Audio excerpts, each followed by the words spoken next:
Today's guest, Anaïs Neumann.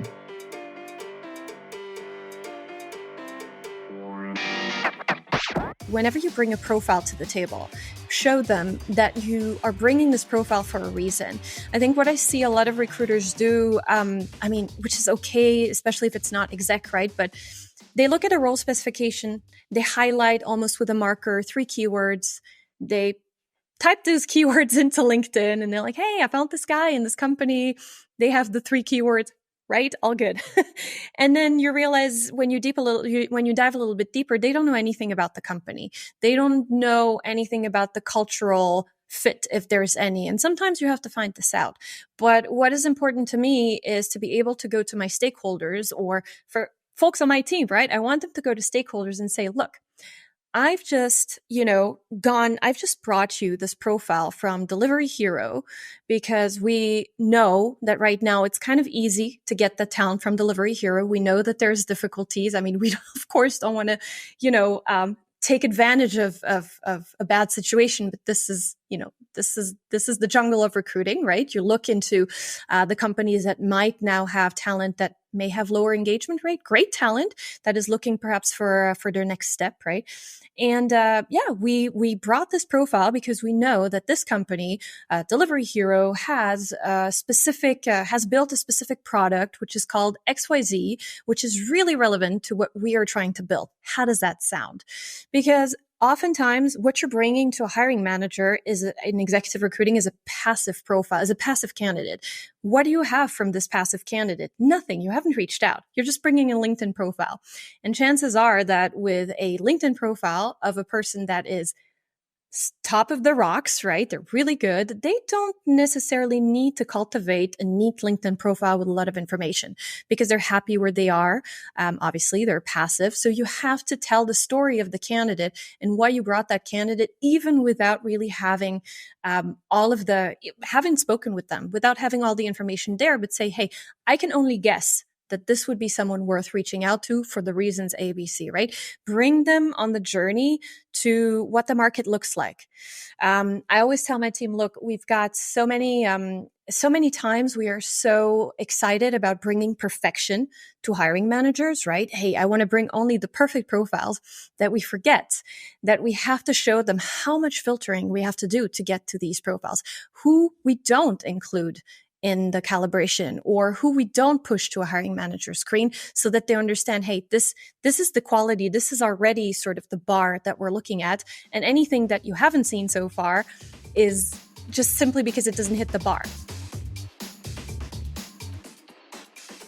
We talked about executive hiring, from the basics, how to get started, market mapping, up to in-depth tactics, how to manage executives and how to leverage your data, and also about her time at Amazon, how to do bar raising, what's the principle, when it makes sense, when not, Facebook, HelloFresh, and jump into the startup world.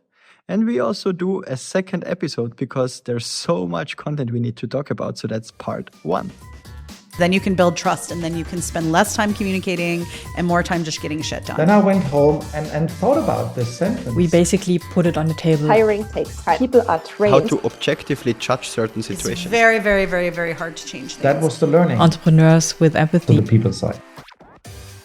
Welcome, Anaïs. We met at the event where we both spoke on a panel about diversity and ramping up in uncertain times of the current economical state.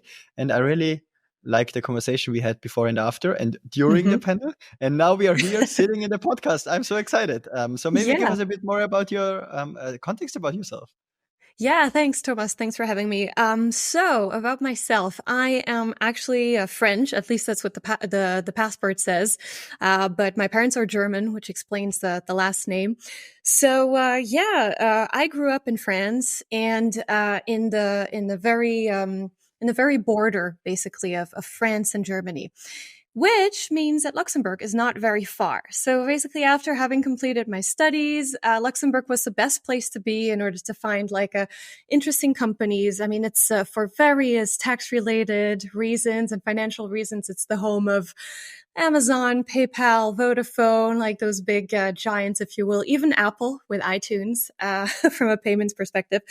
So yeah, I actually managed to get into recruiting. I want to say a little bit by chance. I didn't know that I was going to like it, but there we were, had an internship at Adecco, which I think most people know as sort of an interim / placement agency. Stayed there for 3 years. And the cool thing there is that we were working a lot with the European institutions, right?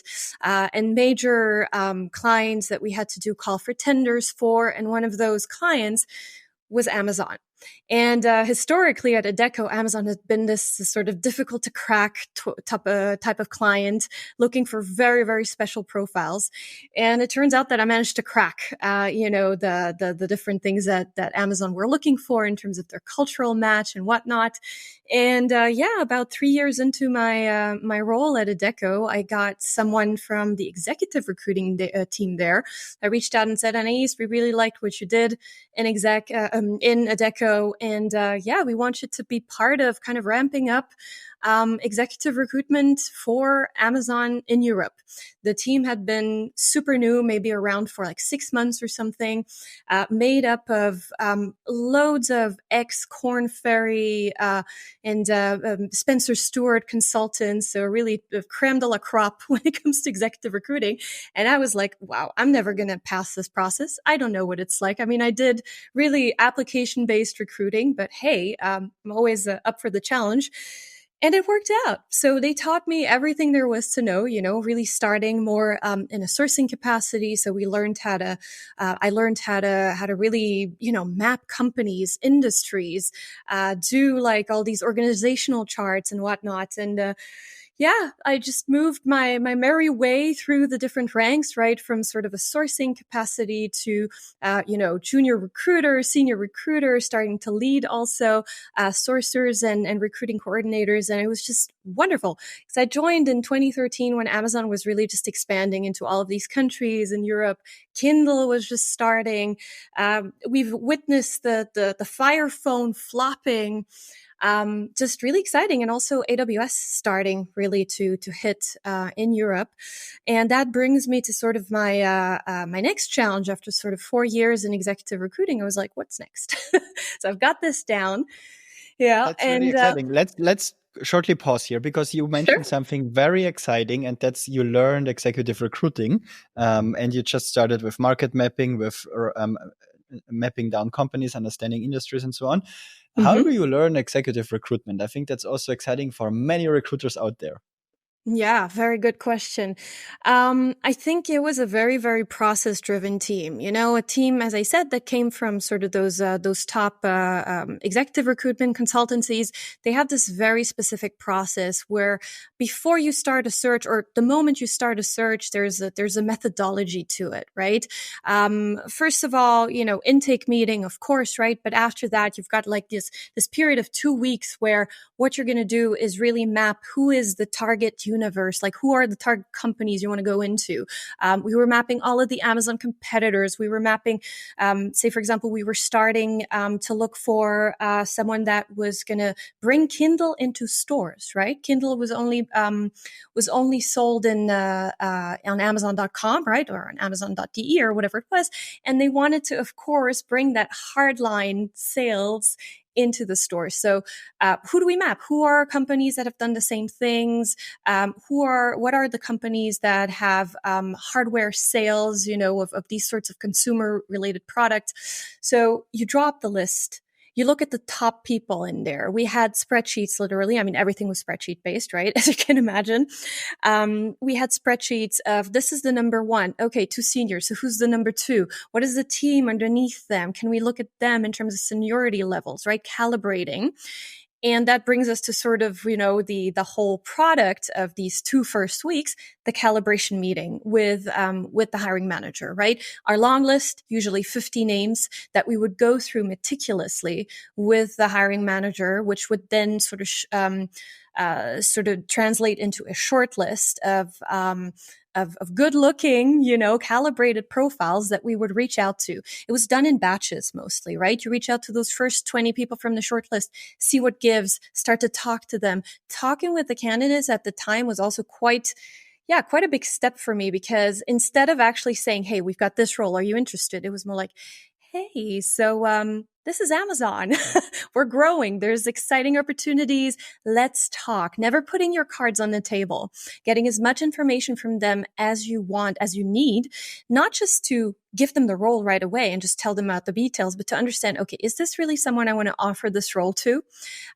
Maybe I need to go for the one above, or maybe I need to go for the one below. So it was really meticulous fact finding, and quite exciting. So all of this really, I was taught by the folks that kind of mentored me, right? Most of them are still with Amazon to date, and it was a great entrance into. It was a great sort of normative period for me. For instance, how do you map a market? Do you look on LinkedIn or on Crunchbase, or what do you do nowadays? Yeah, nowadays, but even back in the days, I think. What we did is really, we were scanning through press releases, for example, right? We were scanning through TechCrunch articles. We were scanning through all of the different things. I had a bookmark. Let me just think about that. I had bookmarks with, Retail Week and all of these big outlets that could tell you who are the movers and shakers. Right? Those are the people that we want to go for. Again, this is Amazon. So we had quite the budget, quite the ambition. So nothing was out of limits.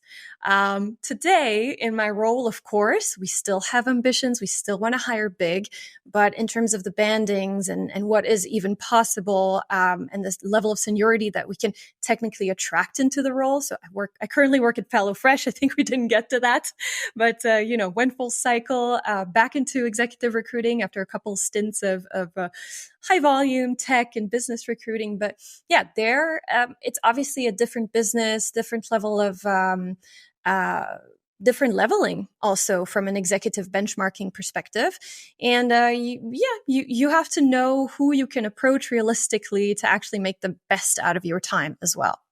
And then also when it comes to, let's say, the calibration, this is, I think, a very critical piece in the executive recruiting process.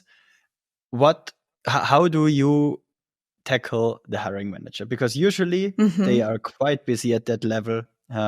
Yep. Ideally, they prioritize hiring, but sometimes they just say and don't do or act like this. So how do you really get them involved? And also, I think it always sounds a bit like a victim, but how to get the trust that you can find the right people for them and they listen to you.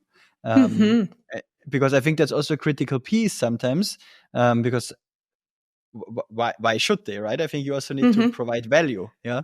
Yeah, absolutely. Yeah, that's a great question. The way that I see it, and totally to your point, there's hiring managers that will not really care. There's hiring managers who are totally with you. Obviously, I like to partner the most with the latter because you get more done. But if you have sort of a hiring manager that, sometimes gets frustrated at, I guess, the bureaucratic or administrative aspect of hiring, doesn't really know where to start, especially new hiring managers that have never hired for the company that you work with. It's their first requisition. They've just joined, 6 months ago or less, and they're just, boom, we got to hire now.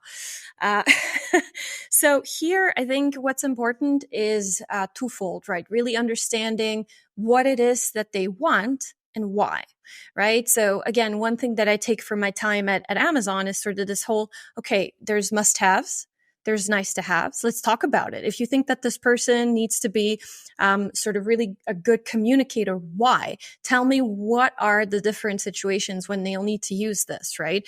And then picking this apart, right? If they tell you, okay, we want this person to have A, B, and C. Okay, if this person can only come with A and C, would you be okay to close an eye if B wasn't as strong, right? Kind of almost bargaining, and it's almost coaching, right? Through these questions, making them understand, yeah, maybe you're right. Like, I would ideally love everything, but if we had to prioritize, then I would go for A and B, and we can perhaps close an eye on C. So really listening to them and trying to get to the bottom of why they're looking for what they're looking. And oftentimes, you're in situations where you're going to come to the realization. Happened to me not too long ago, where someone comes to you, I want to hire a senior director. Okay, tell me about the team. 2 people. Okay. Are you sure that we're that this A is scoped at senior director, or that we will realistically, like if I was to approach you for a role as a senior director, and you're probably a senior director in your current company, right? And I'm approaching you for a senior director role and I'm telling you you've got a team of 2. What would be your first reaction? And then they're like, yeah, you're right. I think maybe that's it's probably not going to fly. So really kind of mirroring things back to them. And I think the third tip is also just whenever you bring a profile to the table, show them that you are bringing this profile for a reason. I think what I see a lot of recruiters do, which is okay, especially if it's not exec, right? But they look at a role specification, they highlight almost with a marker 3 keywords. They type those keywords into LinkedIn and they're like, hey, I found this guy in this company. They have the 3 keywords, right? All good. And then you realize when you dive a little bit deeper, they don't know anything about the company. They don't know anything about the cultural fit, if there's any. And sometimes you have to find this out. But what is important to me is to be able to go to my stakeholders, or for folks on my team, right? I want them to go to stakeholders and say, look, I've just brought you this profile from Delivery Hero because we know that right now it's kind of easy to get the talent from Delivery Hero. We know that there's difficulties. I mean, we of course don't want to, take advantage of a bad situation, but this is the jungle of recruiting, right? You look into the companies that might now have talent that may have lower engagement rate, great talent that is looking perhaps for their next step, right? And we brought this profile because we know that this company, Delivery Hero, has built a specific product which is called XYZ, which is really relevant to what we are trying to build. How does that sound? Because oftentimes what you're bringing to a hiring manager in executive recruiting is a passive profile, is a passive candidate. What do you have from this passive candidate? Nothing. You haven't reached out. You're just bringing a LinkedIn profile.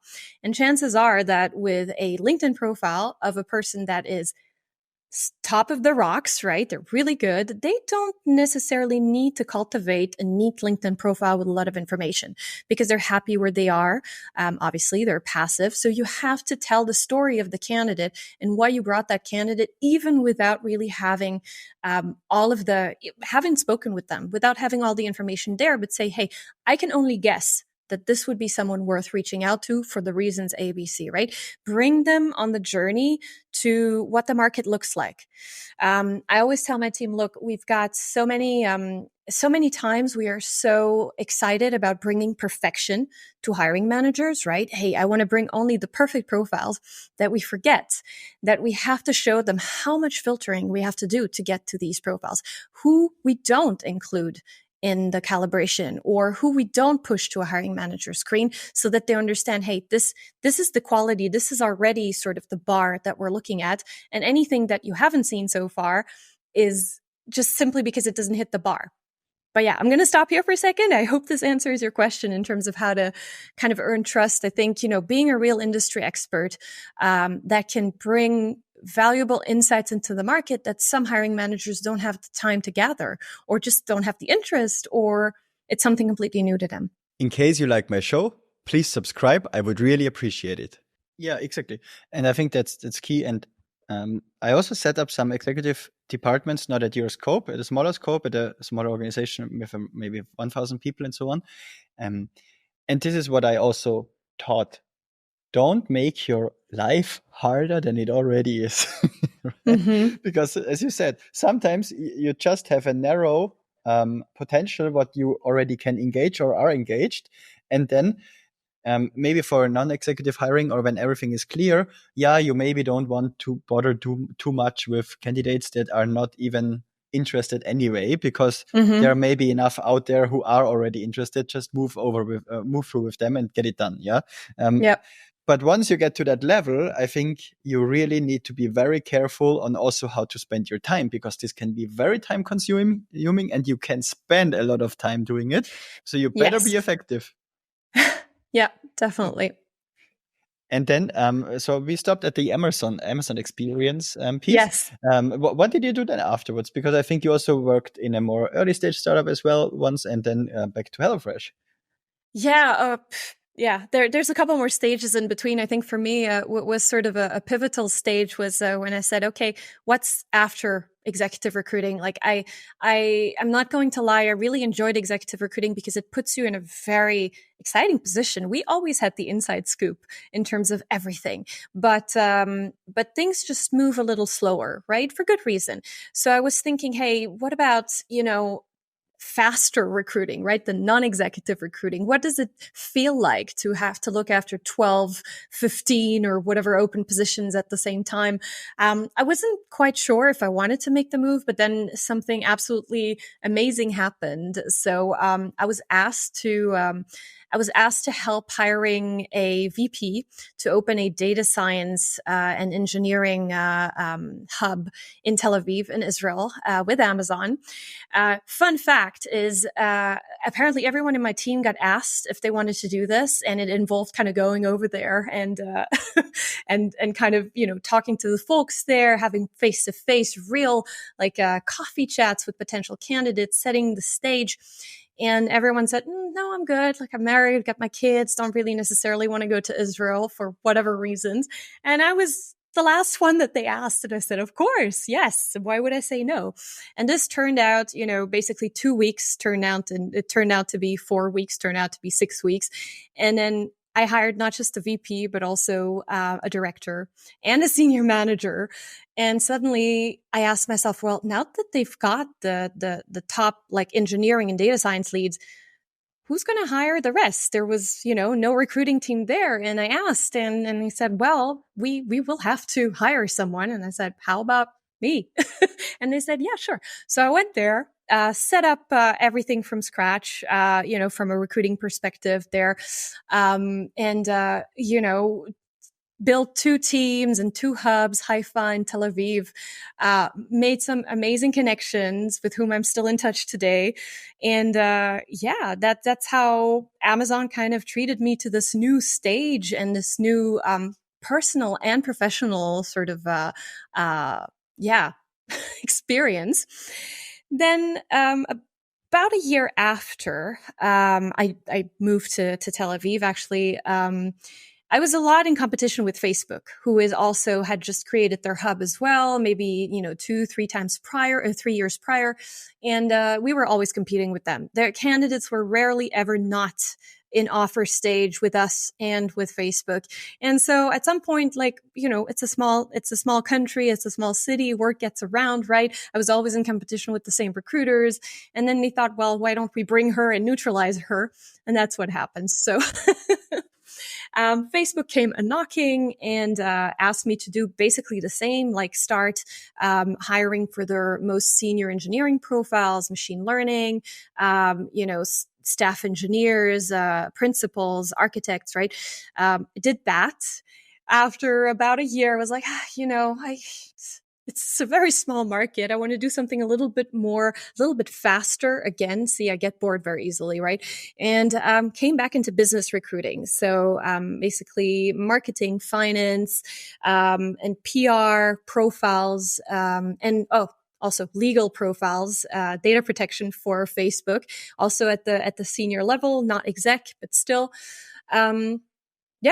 And then COVID came around, and Facebook wasn't able to extend my visa in Israel. And by the time I'd already met someone, and we decided, hey, maybe that's a sign, and we're going to move back to Germany, or not back because I've never actually lived in Germany, but we was always very close to me, and that's where I started at Pitch, which was for me also super huge change because I'd been in these big companies where, granted, one of the reasons I moved around a lot internally, laterally, is because simply if you don't move laterally, you're just stuck in that same lane, right? You're doing, data protection lawyers 24/7, and that's it. And you get good at it. Yeah, that's great.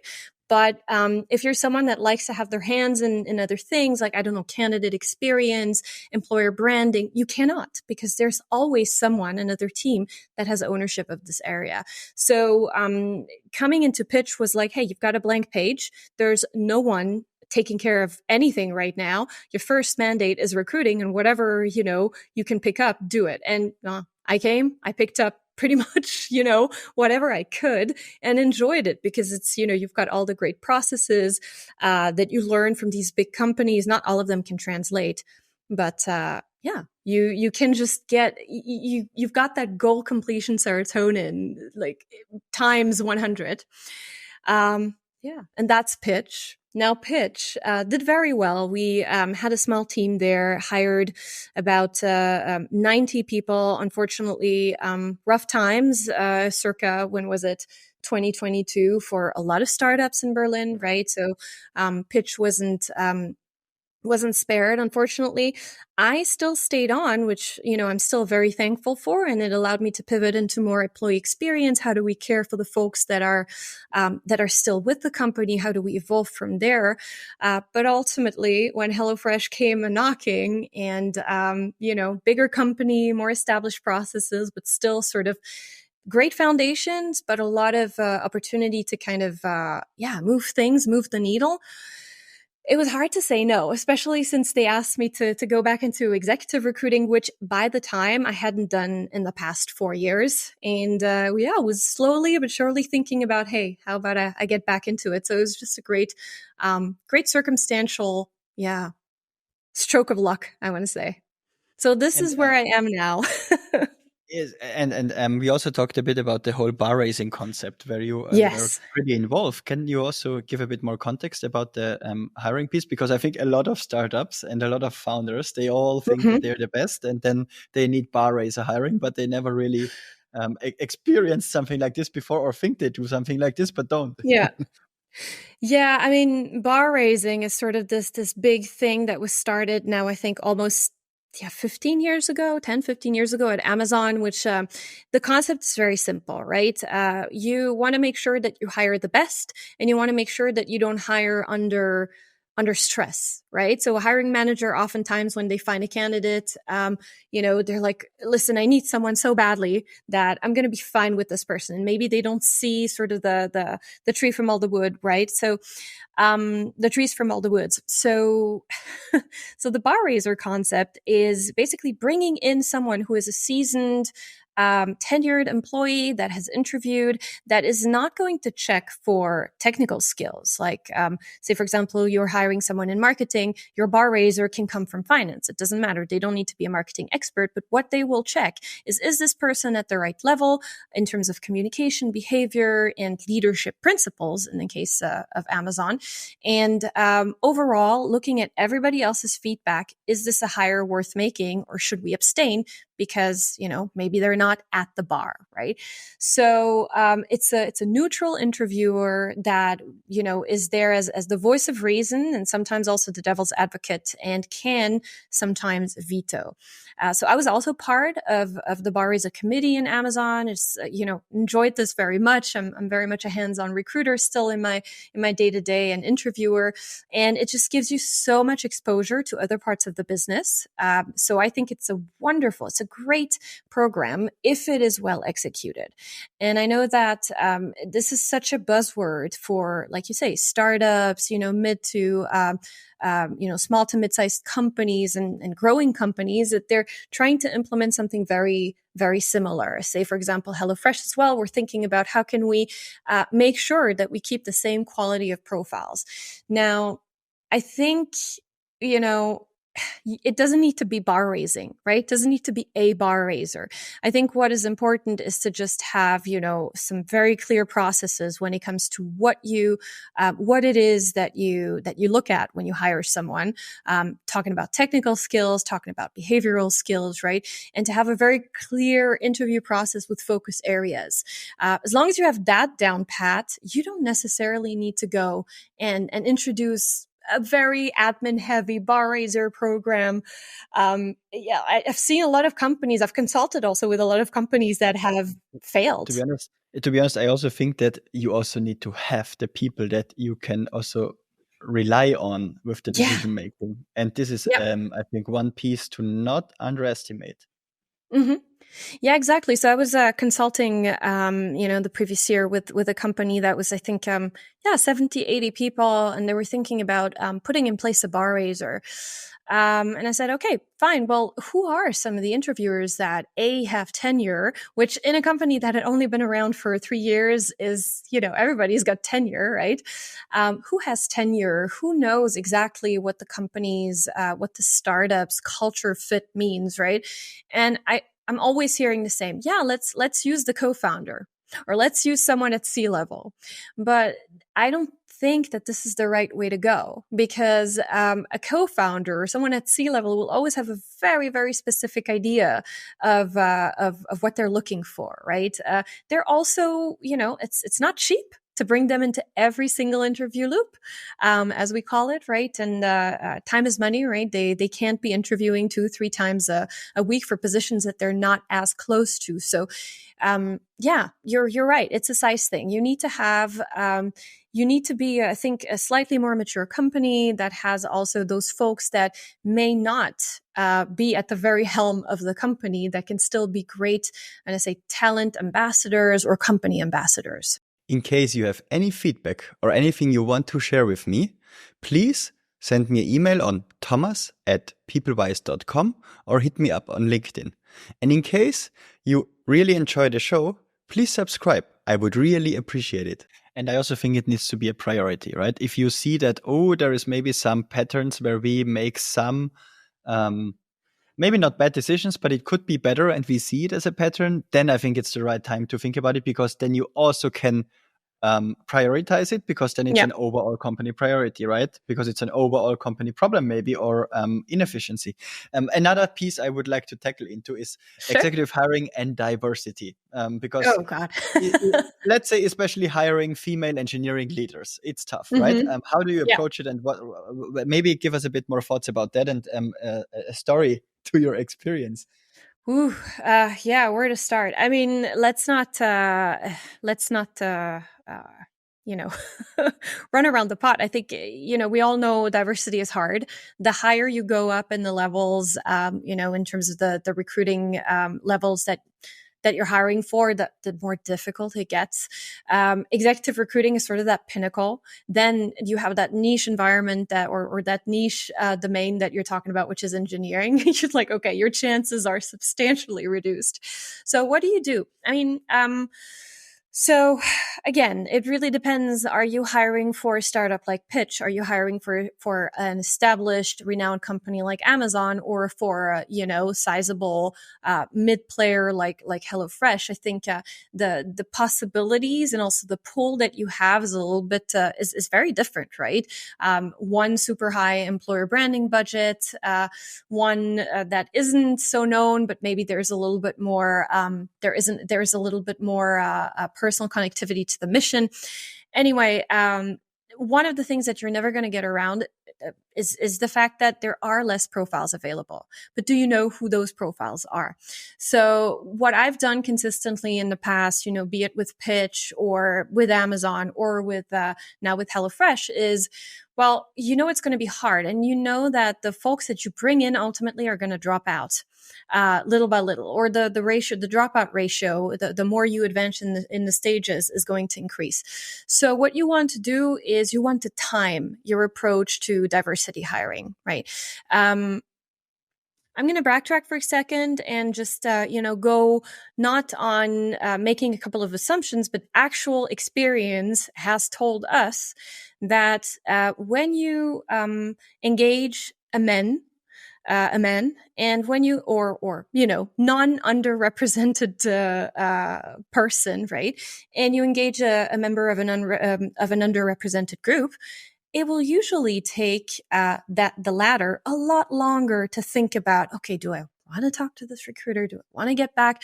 Do I want to really waste people's time, right? I think there's a lot of hesitance, and perhaps there is an increased need for selling the role, but not overselling either, right? So I guess the handling is a lot more. You need to handle these profiles with a lot more care, and you have to understand that timing here is everything. So what we do, very concrete action step is we over prioritize reaching out to underrepresented folks in our pipeline first, to give them the opportunity to kind of come around and say, yeah, okay, fine, let's talk, right?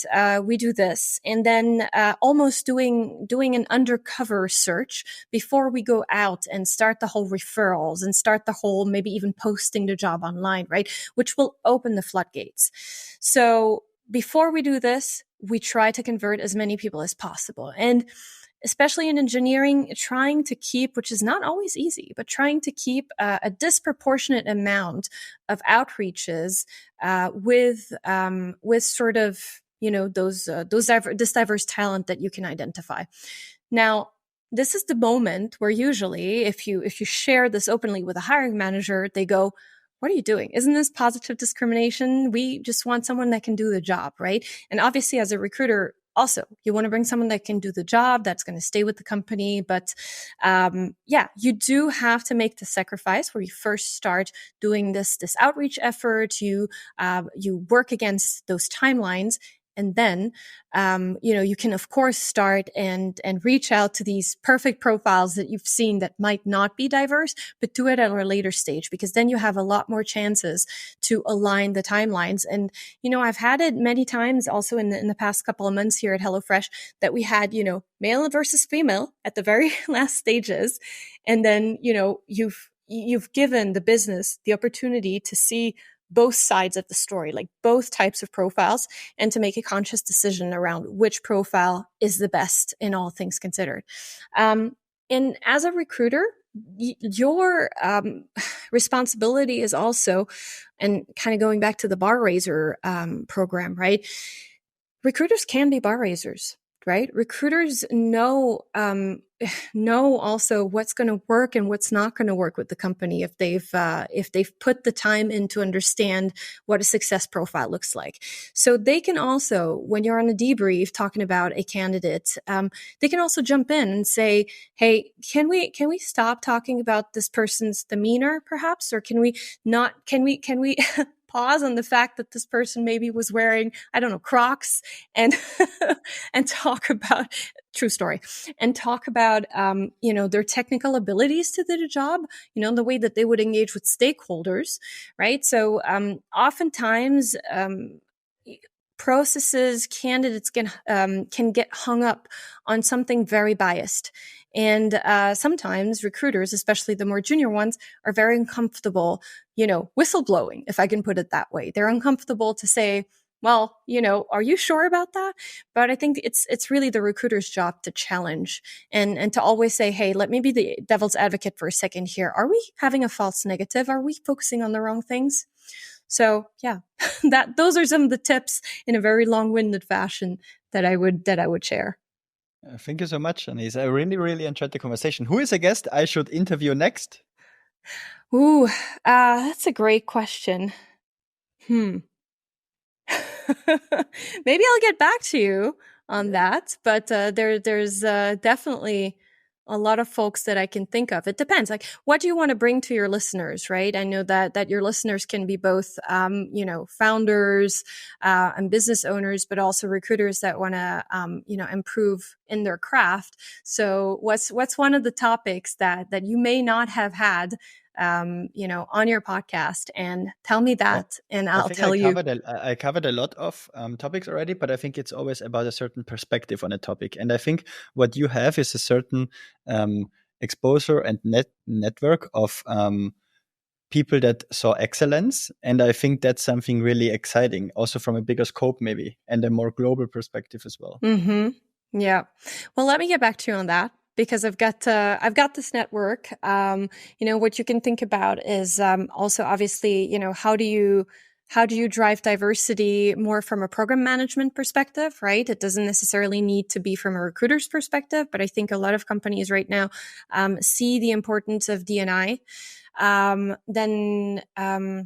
D&I as a program, right, that is being managed not just from a recruiting side, and sourcing. I'm wondering if you've got, some folks I had a guest, Allah. Shout out to Allah. We did a tech sourcing live session in the podcast. Nice. That's Yeah. very good. I didn't know Outside of you had. LinkedIn, just with Boolean strings and so on, right?